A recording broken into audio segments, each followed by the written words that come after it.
朝起きた瞬間からすでに何かに追われているような感覚。この見知らぬ世界で自分の居場所を見失ったような焦燥感。私たちは皆人生という名の長い旅路の途上にありますが、心の奥底で常に探し求めているものは何でしょうか。それは他でもない故郷ではないでしょうか。今から遡ること3000年以上、西洋文学の礎を築いたホメロスの叙事詩オデュッセアは、この人類普遍の問いかけに対する最も古く最も壮大な回答の一つです。この物語は、トロヤ戦争の英雄オデュッセウスが、戦い終結後故郷イタカへ帰るまでの10年に、及ぶ苦難の旅、すなわちノストス。帰郷の物語です。戦争の栄光は、ほんの一瞬で終わります。しかし、その栄光を背負った英雄が日常の生活愛する家族そして、自らの王座を取り戻す。旅は、なんと長くそして危険に満ちたものだったことでしょう。この旅は、単なる地理的な移動ではありません。それは、彼がトロイアで獲得した傲慢さや武人としての気質をそぎ落とし故郷いたかの王、夫そして父として再生するための魂の試練の旅だったのです。神々は気まぐれにあるいは冷酷にオデュッセウスの帰路を阻みます。怪物は彼の肉体を幼女は彼の魂をそして時の流れは彼のアイデンティティを脅かします。皆さんは目標に向かって奮闘している最中予期せぬ困難や誘惑によって道筋を完全に変えられそうになったことはありませんでしょうか。オデュッセウスの物語はまさにそのような生きる上でのあらゆる誘惑と障害を具現化しているのです。彼はなぜ故郷にそれほどまでに固執したのでしょうか。不死の女神カリプソから永遠の命と若さそして楽園での安寧を提案されたにもかかわらず、なぜ彼は老いる妻ペネロペの待つ小さな島いたかへの帰還を選んだのでしょうか。そこには英雄の栄光とは異なる人間存在の根源的な価値観が横たわっています。本日のこの旅を通じて私たちはオデュッセウスの壮大な航海を追いながら彼が持つ最大の武器、すなわちメティスチエコーチがどのように彼を窮地から救い、そして彼のアイデンティティがいかにして回復されたのかを深く探求していきます。人生の航路に迷うすべての方へオデュッセアが示す究極の変えるべき場所の哲学をめぐる旅を始めましょう。ホメロスの叙事詩は時間軸が非常に複雑に入り組んでいます。物語はオデュッセウスが故郷を離れてすでに20年が経過した時点、つまり旅の途中から始まります。これはインメディアスレス、物語の途中から始めると呼ばれるホメロスが確立した高度な叙述技法です。英雄が不在の間故郷イタカは危機に瀕していました。オデュッセウスの妻ペネロペには彼が死んだ者とみなし王座と財産を奪おうとする100名を超える求婚者たちが群がっていたのです。彼らは王宮に居座り財産を食いつぶし王家の権威を脅かす、まさに追い越す家、世帯、国家の秩序を乱す存在でした。物語の冒頭の4巻は当オデュッセウスを探す息子テレマコスの成長の旅、通称テレマキアに費やされます。彼はまだ若く求婚者たちの横暴に立ち向かう術を知りませんでしたが、知恵の女神アテナに導かれ父の消息を求めてメネラオスやネストルといったトロヤ戦争の英雄たちのもとを訪れます。テレマコスの旅は単に父親を探す旅ではありません。それは彼自身が大人になるための旅であり父が不在の間、自らが王位継承者としての資格と家庭を守る責任を学ぶためのイニシエーション通過儀礼でした。父の偉大さを外の世界で聞くことで彼は初めて自分の置かれている状況の重大さを理解するのです。一方英雄オデュッセウス本人は7年もの間ことをオギュギエに囚われていました。彼を捕らえていたのは不死の美しい女神カリプソです。カリプソは彼に永遠の命と愛を約束し、故郷へ帰る望みを捨てさせようとします。オデュッセウスは毎日海辺に座り涙を流して、故郷を思いただ帰ることを願っていました。ここで重要なのは、オデュッセウスが不死を拒否したという点です。彼は愛する妻や子がいる限りある人間の生を選びました。これはホメロスが伝える人間存在の価値、すなわち有限性の中にある愛と苦闘こそが人間にとって最も価値あるものだというメッセージを象徴しています。ゼウスの命により女神カリプソはついにオデュッセウスを解放します。彼は自らの手でイカダを汲み海へ漕ぎ出しますが、ここで彼を待ち受けていたのは彼の旅路最大の敵、綿摘ポセイドンの激しい怒りでした。ポセイドンはオデュッセウスが以前彼の息子である一つ目の巨人キクロプスを盲目にした恨みを決して忘れていなかったのです。オデュッセウスは激しい嵐に遭遇しまたしてもすべてを失いかけます。しかし知恵の女神アテナの籠と持ち前の不屈の精神トレモスね。忍耐力によって彼は辛くもファイアケス人の国スケリアの岸辺に漂着します。ここで彼は王女ナウシカーと出会い宮殿へ案内されます。このファイアケス人の国での滞在こそがオデュッセウスの物語の核心です。彼は艦隊を受ける中で自分が何者であるかを明かさぬまま客人として自らの冒険を語り始めます。このファイアケス人への物語こそが叙事詩の中で最も有名な彼の10年にわたる流浪の旅の全貌です。物語は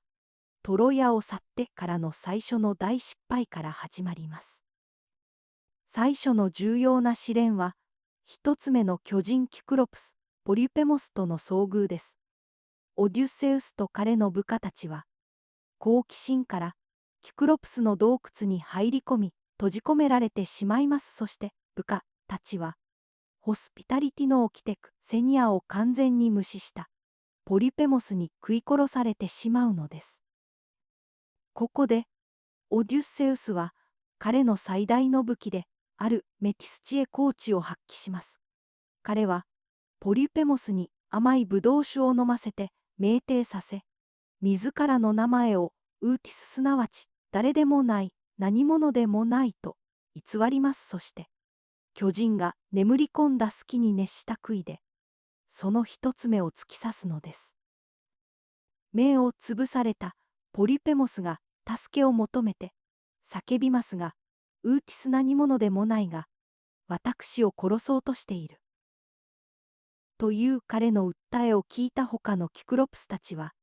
誰も貴様を殺していないのならお前はポセイドンに祈れと答え誰も助けに来ません。この基地に飛んだ名前のトリックはオデュッセウスの知恵の勝利を象徴しています。しかし脱出の際にオデュッセウスは致命的な傲慢さ、ヒュブリスを見せてしまいます。船で逃げる際彼は大声で盲目にしたのはタカの王ラエルテスの息子オデュッセウスだと叫び本名を明かしてしまったのです。この行為がポリペモスの父である綿摘ポセイドンの怒りを買い彼の帰郷を10年も遅らせる決定的な要因となりました。このエピソードは知恵が武力に勝ることを示しつつも知恵もまた傲慢さに飲み込まれれば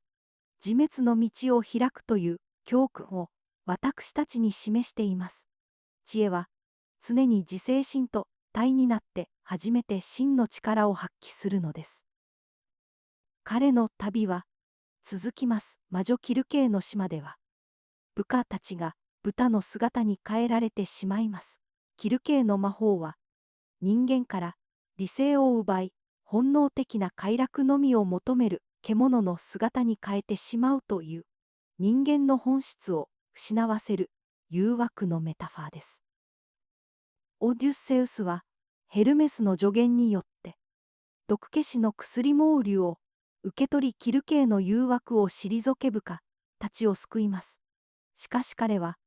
キルケーの島で1年間快楽と安寧に浸ってしまい、故郷へ帰る目的を危うく忘れかけます。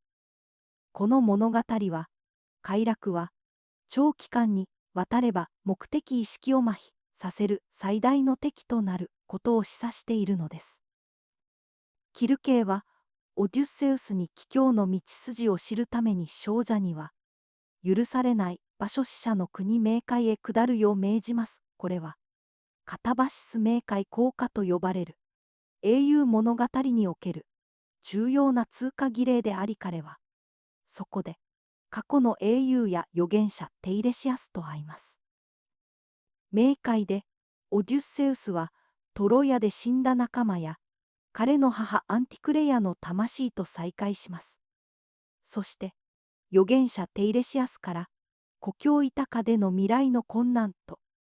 綿摘ポセイドンの怒りを鎮めるためのもう一つの旅の宿命を告げられます。この冥界への旅は、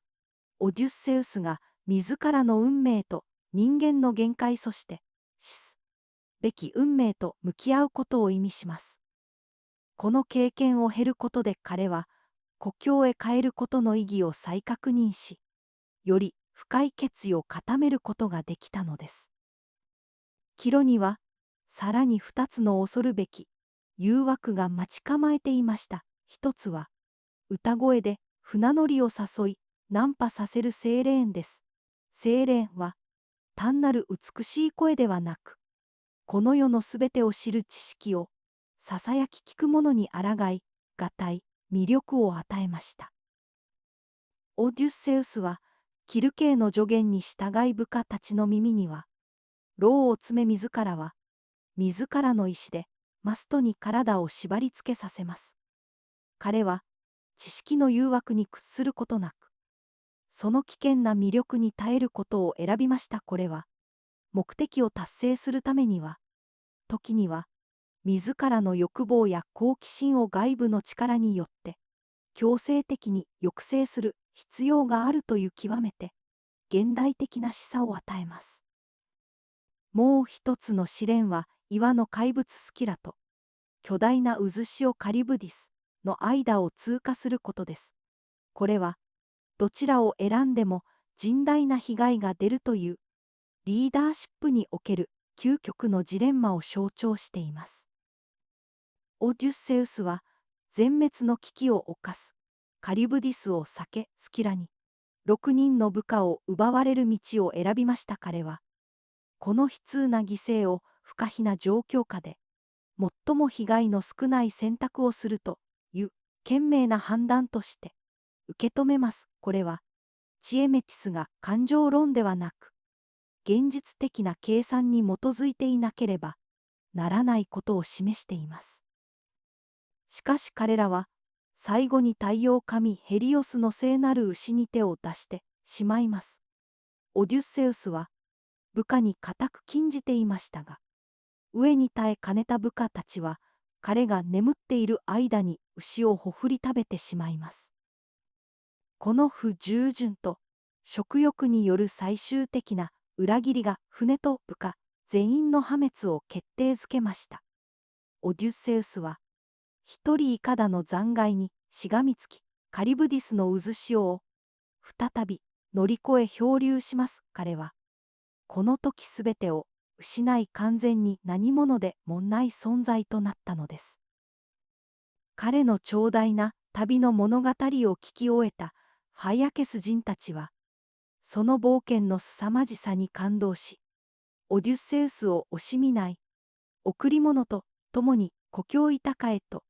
送り返すことを決意します。オデュッセウスがついに故郷イタカの岸辺に到着したのは、トロヤから実に20年後のことでした。しかし彼は、すぐに王宮へは向かいません。知恵の女神アテナは、彼に故郷の状況の厳しさを知らし、まず変装するよう命じます。なぜ、英雄はまず古事記の姿にならなければならなかったのでしょうか。それは、彼のアイデンティティの真実を回復するための最終段階の情報収集と試練が必要だったからです。彼が裸の王として現れれば、たちまち求婚者たちに殺されてしまったでしょう。オデュッセウスはまず忠実な豚飼いのエウマイオスと再会します。彼は古事記の姿で自分の家の使用人たちの忠誠心を試します。エウマイオスは主人の帰りを信じて待ち続ける揺るぎない忠誠心の象徴として描かれます。そして成長した息子テレマコスとの再会です。アテナの魔法が解かれ、オデュッセウスがその正体を明かすと、テレマコスは最初は半信半疑でしたが、すぐに父であると確信し、二人は涙ながらに抱き合います。父とこの再会は、失われた追い越す家の秩序を回復するための最初の重要な一歩でした。彼らは協力して宮殿の武器庫から武器を運び出し、求婚者たちを討伐するための秘密の計画を練り上げます。宮殿に孤児として潜入したオデュッセウスは求婚者たちの横暴ぶりを目の当たりにします。彼らは王の財産を食いつぶすだけでなく、セニア艦隊の掟を嘲笑し、古事記に扮した主人を罵倒し侮辱するのです。この無法状態こそが彼らの後の残忍な運命を正当化する土台となっていきます。この時、オデュッセウスは彼の長年の忠犬アルゴスと再会します。20年ぶりに主人の声を聞いたアルゴスは、尻尾を振る力もないほど老衰していましたが、主人の帰還をその目で確認すると静かに息を引き取ります。アルゴスの死は、真の忠誠心は外見や時の流れに左右されないという普遍的なテーマを象徴しています。動物は外見の変装に惑わされることなく主人の魂を認識したのです。これはオデュッセウスが人間として未だ故郷に属する存在であることを示す最初の動かしがたい証拠でした。そして彼の乳母エウリュクレイアによる認識です。彼女は古事記の足を洗う際、かつてイノシシ狩りで負った古い傷跡を見て、それがオデュッセウスであることに気づきます。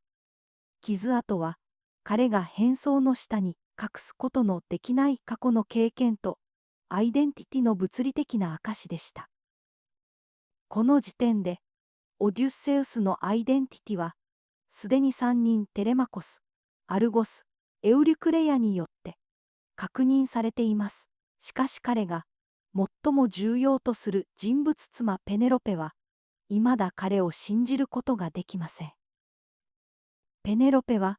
夫の不在中求婚者たちをかわすために自らもメティス知恵を発揮してきました。彼女はシュートラエルテスのための死、装束を織り上げると約束し、昼間は折夜にはそれを解きほぐすという巧妙な手口で時間を稼いでいたのです。ペネロペは求婚者たちへの最終手段としてある教義を提案します。それはオデュッセウスの持ち物であり、彼しか張ることのできない巨大な弓を使い銃にポンの斧の穴を射抜くというものでした。この弓はオデュッセウスの王権と固有の強さの象徴です。求婚者たちが誰も弓を張ることすらできない中、小敷に扮したオデュッセウスは、彼らの嘲笑を浴びながらも、その弓を手にします。そしていとも、たやすく弓を引き絞り矢を放ち、見事に12本の斧の穴を貫きます。この瞬間、オデュッセウスは、変装を解き、長年の不在を終わらせる地の報復を開始します。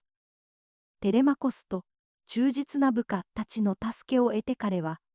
求婚者たちを容赦なく射殺し、宮殿を血の海に変えます。この求婚者たちの皆殺しは、古代ギリシャの倫理観における秩序回復のための正当な裁きとみなされます。彼らは、単なるライバルではなく、艦隊の掟クセニアを破り、王の財産を食いつぶし、家庭を崩壊させようとした無法者だったからです。この暴力的な浄化こそが、オイコス、家庭秩序を再確立するための避けられない手段だったのです。最終的な試練は、妻ペネロペによる究極の認識テストでした。彼女は今だ、この男が本当に夫であるか確信が持てず彼を試すためにエウリクレイアに、オデュッセウスの寝室にある動かせない寝台を運び出すよう命じます。この寝台こそ、二人の結婚の秘密の象徴でした。オデュッセウスは、その寝台がオリーブの木の根をそのまま利用して作られたものであり、決して動かせないことを知っている唯一の人間です。彼が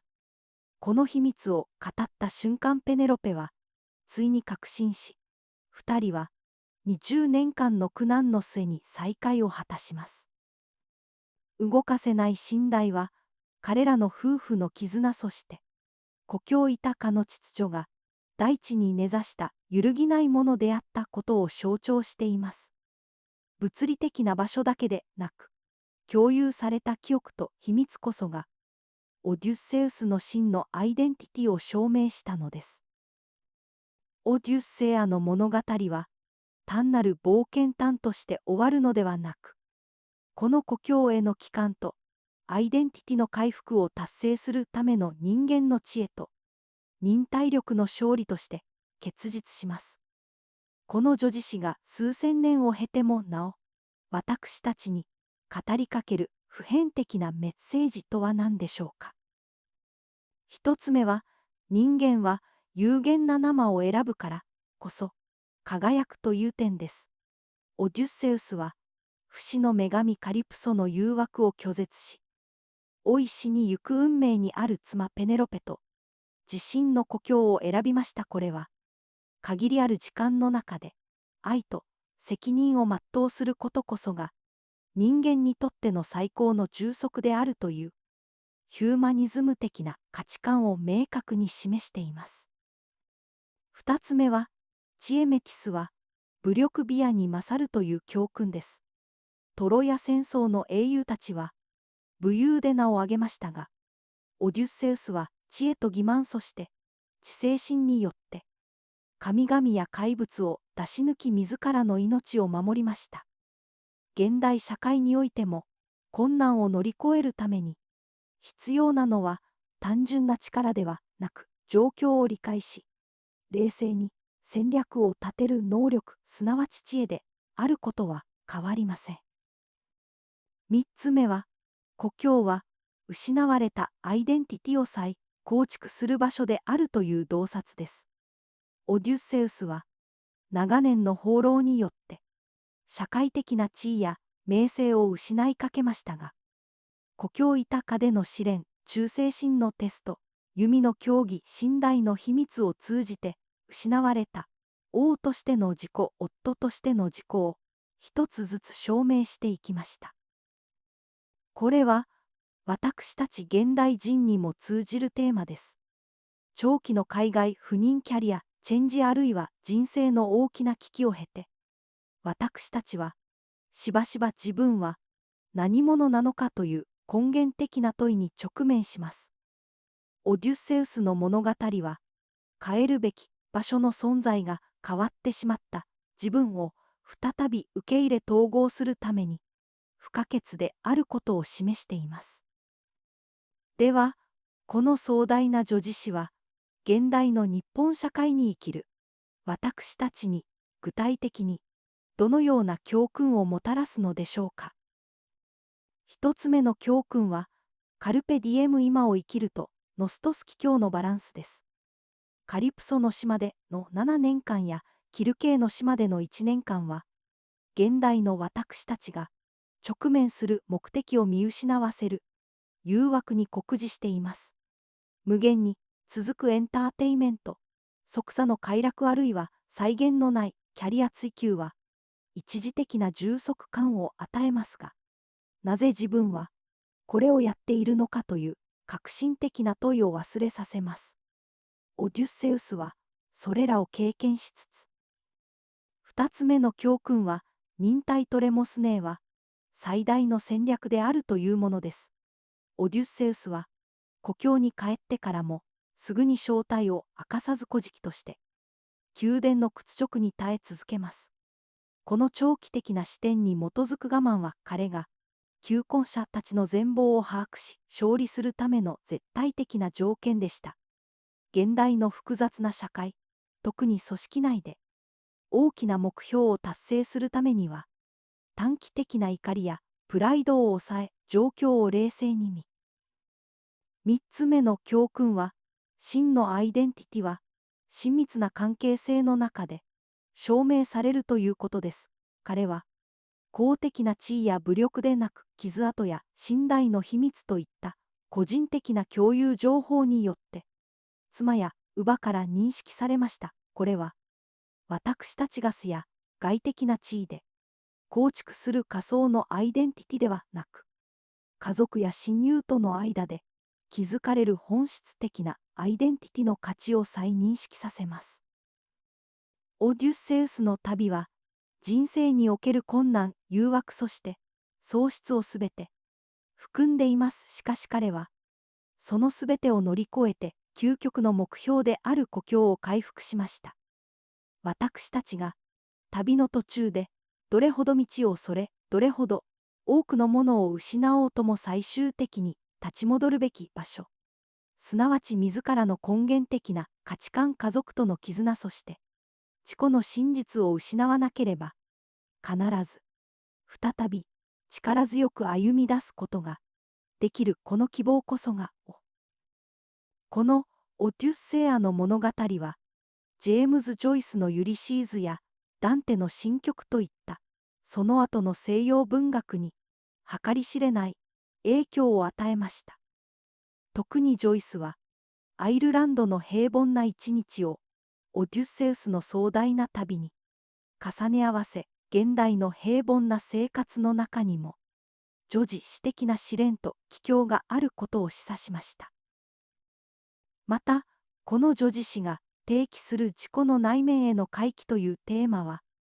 東洋の思想、例えば老い後の道への回帰や仏教の本来の自己を取り戻すという概念とも深く共鳴します。私たちは皆オデュッセウスのように長い旅の末に外の世界で得た知識と経験を最終的に